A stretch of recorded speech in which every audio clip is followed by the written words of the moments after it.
Hello everyone and welcome to Control Theory and Control Engineering tutorials. In these tutorials, we provide real and applicable knowledge of control engineering. In this particular tutorial, I will provide a correct and clear explanation of linearization of dynamical systems. Okay, so let me first briefly give you an overview of what you will learn in this tutorial. First of all, you will learn how to write a state space model of a dynamical system. Here, I will give you an example of a pendulum system, and you will learn how to write state space equations that you can see over here. Notice that these state space equations are nonlinear. Then, I will explain you the linearization procedure in a general case. You'll see how to linearize the system around 3 points. The first point can be an equilibrium point, the second point can be a steady state point, and finally you will also learn that linearization is also possible with respect to a trajectory. Then I will go further and I will provide you a simple example of 1D case and what is the physical meaning of linearization. Then we will proceed to multidimensional case. I will explain what are the Jacobian matrices and how to obtain a linearized model that you can see over here. And finally, we will go back to our nonlinear pendulum example, and I will explain you how to apply the explained theory to the particular example. Before I start, I would like to mention that it took me a significant amount of time, energy, and planning to create this video tutorial and this post that you can see over here. And consequently, I kindly ask you to press the like and subscribe buttons. Thank you very much. Okay, so let's first explain the main motivation for creating this video tutorial. I know that online you can find billions of videos and website tutorials on how to linearize nonlinear dynamics. However, my experience is that these websites often provide incorrect information or they do not explain the linearization procedure properly. So, the main purpose of this video is to provide you a correct and clear explanation of the linearization process. Okay, so let's start with the motivational example. We consider a simple gravity pendulum shown over here. A ball with a mass of m is attached by using a massless rod to the pivot point Q. So this is the pivot point Q, this is the rod, and this is our ball. We assume that the force F is acting on the ball. So here's the force F. The length of the rod is L.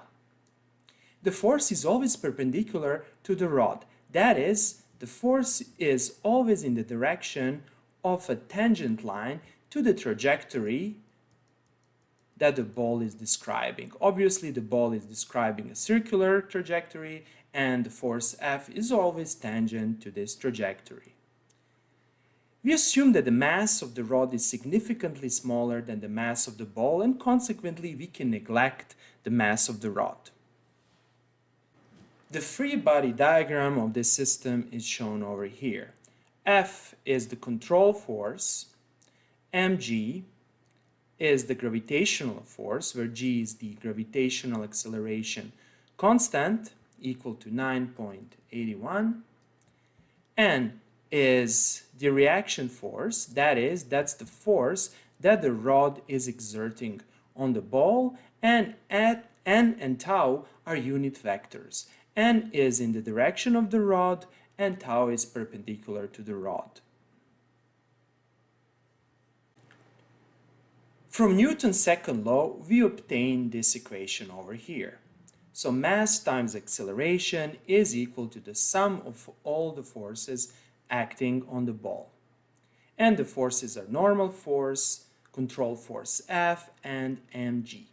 Next, we project this equation onto the tau axis. Note here that the axis is determined by the unit vector. Consequently, we can simply scalarly multiply this equation with tau in order to obtain this equation.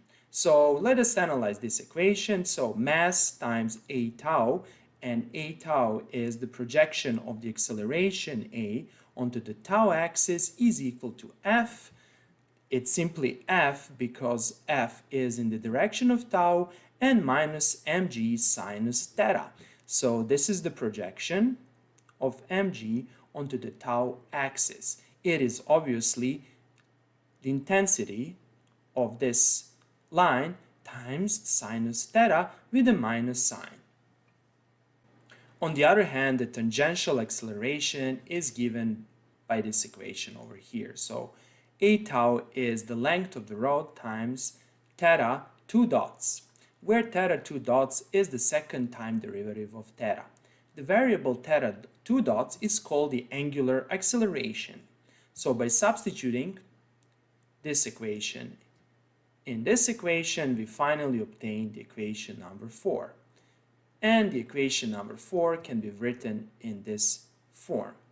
Next, let us assume that the force is simply equal to u squared, where u squared is our control input. Then, by substituting this form of the force F into our previous equation, we obtain our final equation describing the nonlinear dynamics of the pendulum. Obviously, this system is nonlinear since it nonlinearly depends on theta, that is, we have this term sinus theta, and it nonlinearly depends on the input u. So, because of these two reasons, the equation number 7 is a nonlinear ordinary differential equation.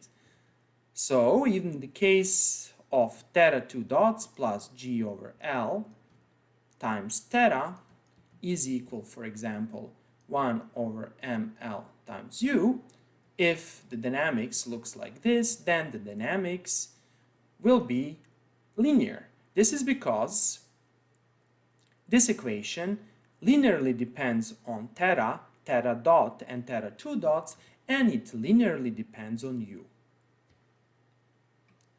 Next, let us write this ordinary differential equation in the state space form.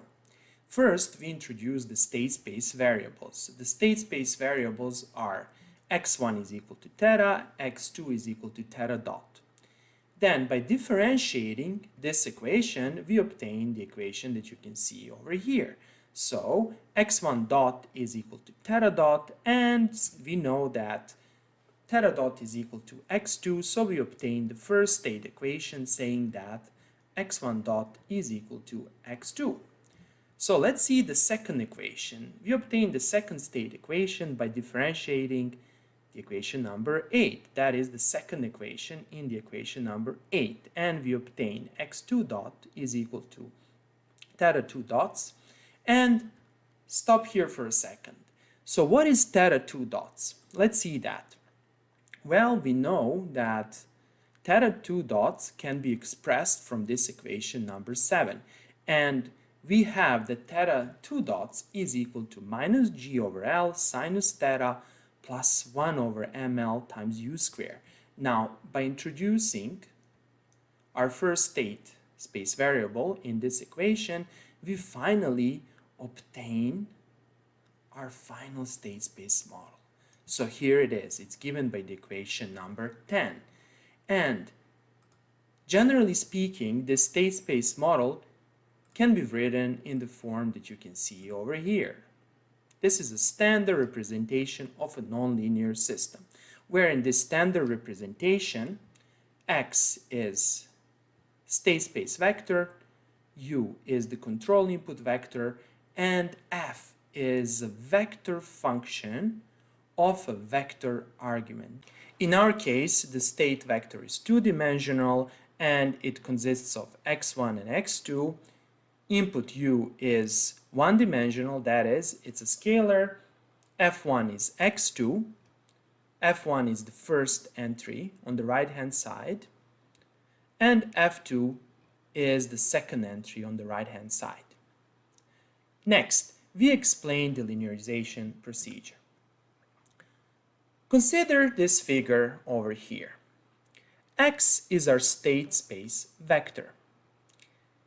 X star is a vector around which we approximate our nonlinear dynamics, and delta x is simply a difference of x minus x star. And it's defined over here.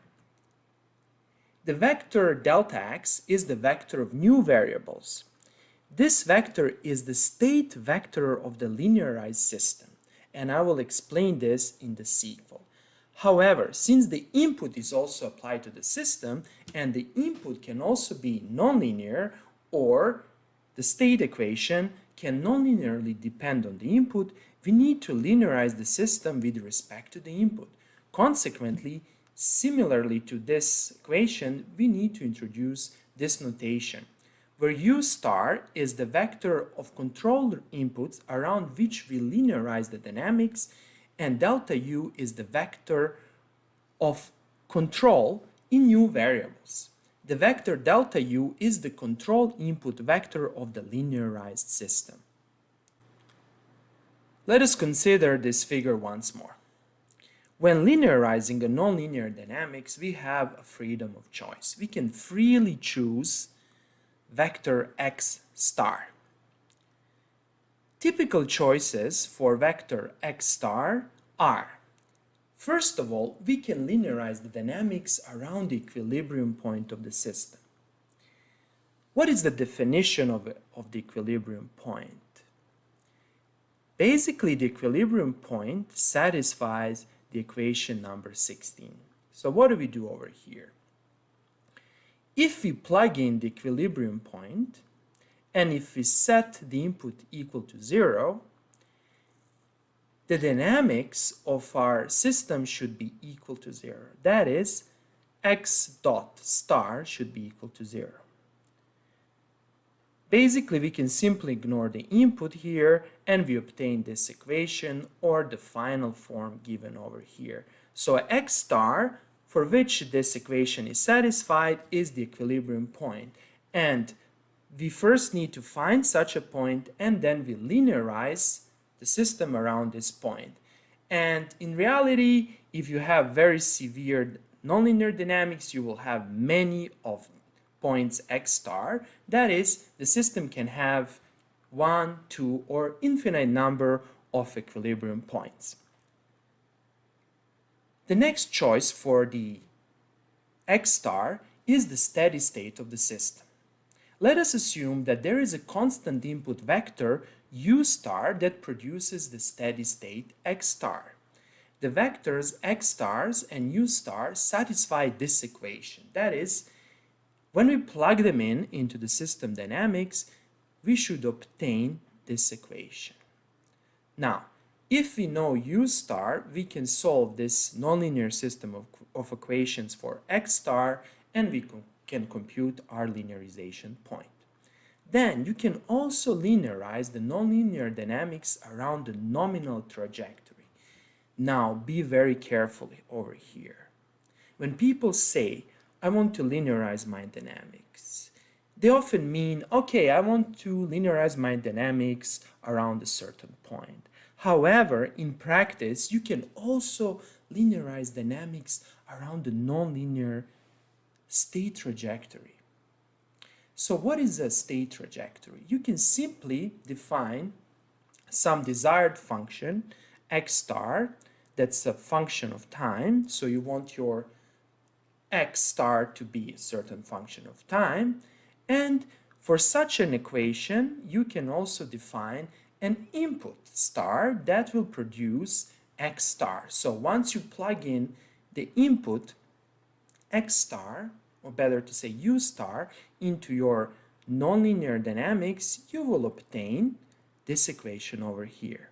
So knowing u star, you can solve this equation in order to compute x star as a function of time. For example, you can simply define certain trajectory, nominal trajectory, and you can linearize the system around this trajectory. And this is what happens. So this is your nominal trajectory, that is linearization trajectory. This is our delta x, and delta x will be the state of the linearized system, and this is the state trajectory of the nonlinear system. So your non-linearization will now be a trajectory. So let's go back to the general idea of linearization. First, let us recall the linearization procedure of nonlinear algebraic functions. Consider this scenario over here. We have a nonlinear function, f of x, that's represented by this red line over here. X star on the x-axis and f of x star define this point over here around which we want to approximate our nonlinear function. And notice here that f of x is simply a scalar function and it's nothing special. For example, this can be a quadratic function or a similar function. Now, we can use the Taylor expansion of the first order to approximate this function. So we can say around this point over here, our f of x, that is our nonlinear function, is approximately equal to f of x star, that is the value of f at the point x star, plus this term over here, plus first derivative of f with respect to x evaluated at this point times delta x, that is times x minus x star. The right-hand side of the equation 20 is actually the equation of a tangent line through the point x star, f of x star. And this tangent line has the form given by the equation 21. Now, from calculus, we know that df dx evaluated at x star is equal to tangents alpha, where alpha is this angle over here. That's the angle that the tangent line makes with the x-axis. Let us do a simple example. Let us linearize this function around the point 1, 1. Here, x star is 1. And f of x star is equal to 1. This is because f of 1 is equal to 1. By plugging in these values into our linear approximation, we obtain f of 1 plus the first derivative of x at the point x star equals to 1, x minus 1, and finally you obtain 2x minus 1 as the result. So let us verify this result. We can simply sketch a quadratic function that looks like this. Here's the point 1, 1, and here's the tangent approximation. So this equation over here is actually the equation of the tangent line. Now that we understand how to linearize scalar nonlinear algebraic equations, I will explain you how to linearize nonlinear state space models.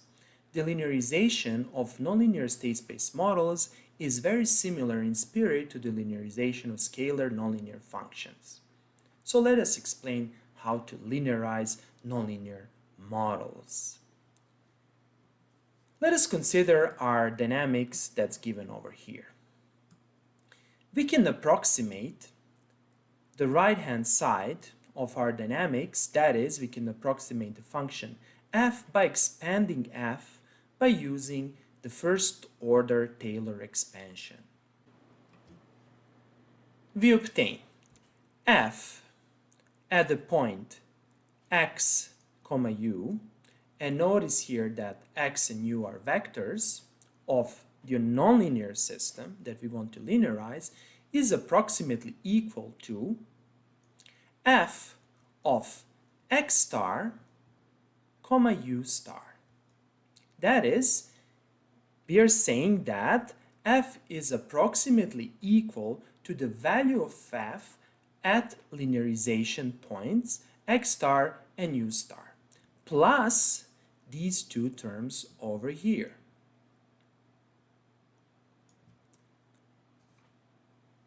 This term over here is a matrix, and it's given over here. That is, this term is a matrix of partial derivatives of our f, and I will explain this matrix later on in this tutorial. This matrix is called the Jacobian matrix. Then we have this term over here, and this term we introduced previously. It is basically equal to x minus x star, and delta x is the state vector of the linearized model. Then we have this term over here, and again this is another Jacobian matrix defined over here. So it's a matrix of partial derivatives with respect to control inputs.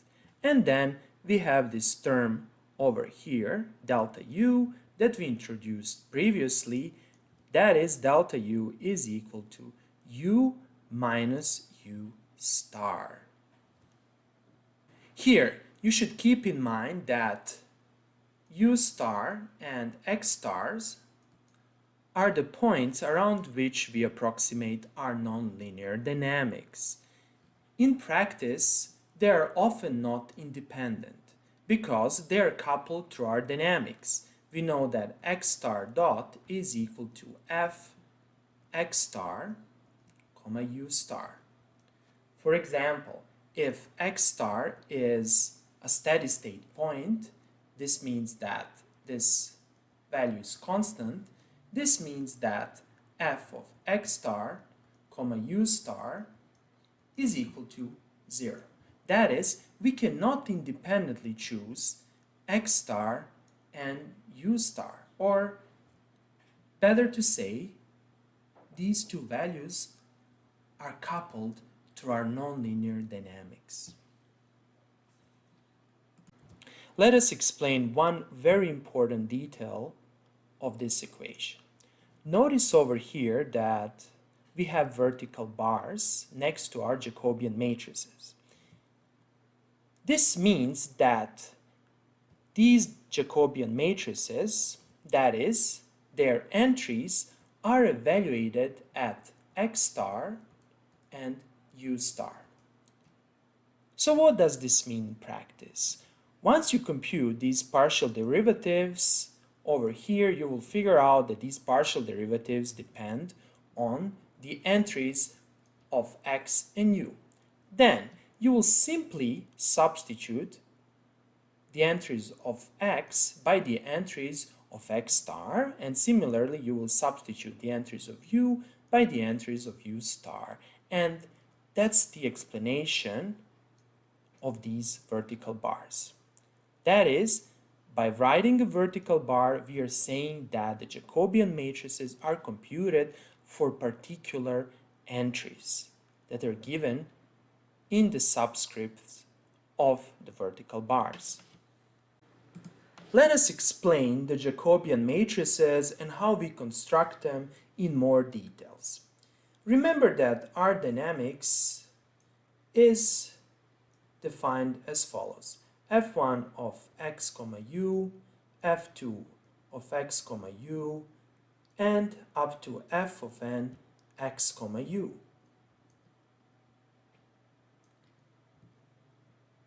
The first row of our Jacobian matrix is simply obtained by taking f1 and computing the partial derivatives with respect to all the entries of the vector x. So we have in the first row delta f1 delta x1, the second entry is f1 over x2, and up to delta f1 over delta xn. And this is the first row. Similarly, the second row is constructed as follows. We simply take the second equation and we compute the partial derivatives, delta f2 here over delta x1, delta f2 over delta x2, up to delta f2 over delta x1. And we repeat this procedure for f3 up to fn. And in the same manner, we can construct the Jacobian matrix for inputs. Let us transform the equation number 24. We can simply take this term and put it on the left-hand side, and we obtain the equation 27. On the other hand, from this equation, we obtain something like this. We can simply take the first derivative of delta x, and we obtain that the first derivative is first derivative of x minus the first derivative of x star.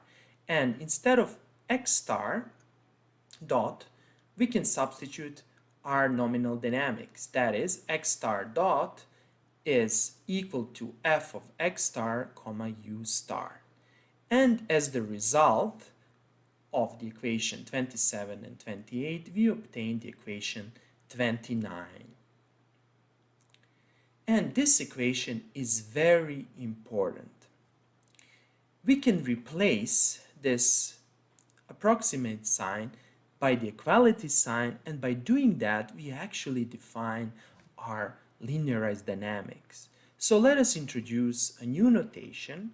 Let's call this Jacobian matrix evaluated at x star and u star by A, and let us call this Jacobian matrix by B. Next, let us introduce the state of the linearized system. Z is simply equal to delta x, and W is simply equal to delta U, where W will be the control vector of the linearized system.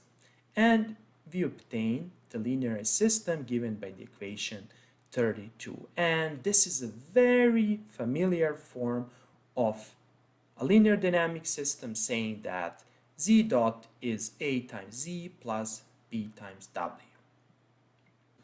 It should be kept in mind that the linearization procedure produces a reliable approximation of the nonlinear system only for relatively small values of Z. This is because Z is defined as x minus x star. When x is close to x star, and keep in mind that x star is the linearization point, our linear model will be a good approximation of the nonlinear model. That is, when x minus x star is small, we expect that this model will be a good approximation of the nonlinear system. Now let's go back to our nonlinear state space model. The nonlinear state space model is given by the equation 35. Here, the first equation is the equation f1. The second equation is the equation f2. Let us compute the Jacobian matrix with respect to the state. Delta f1 with respect to delta x1 is 0. Then we have that delta f1 with respect to delta x2 is 1.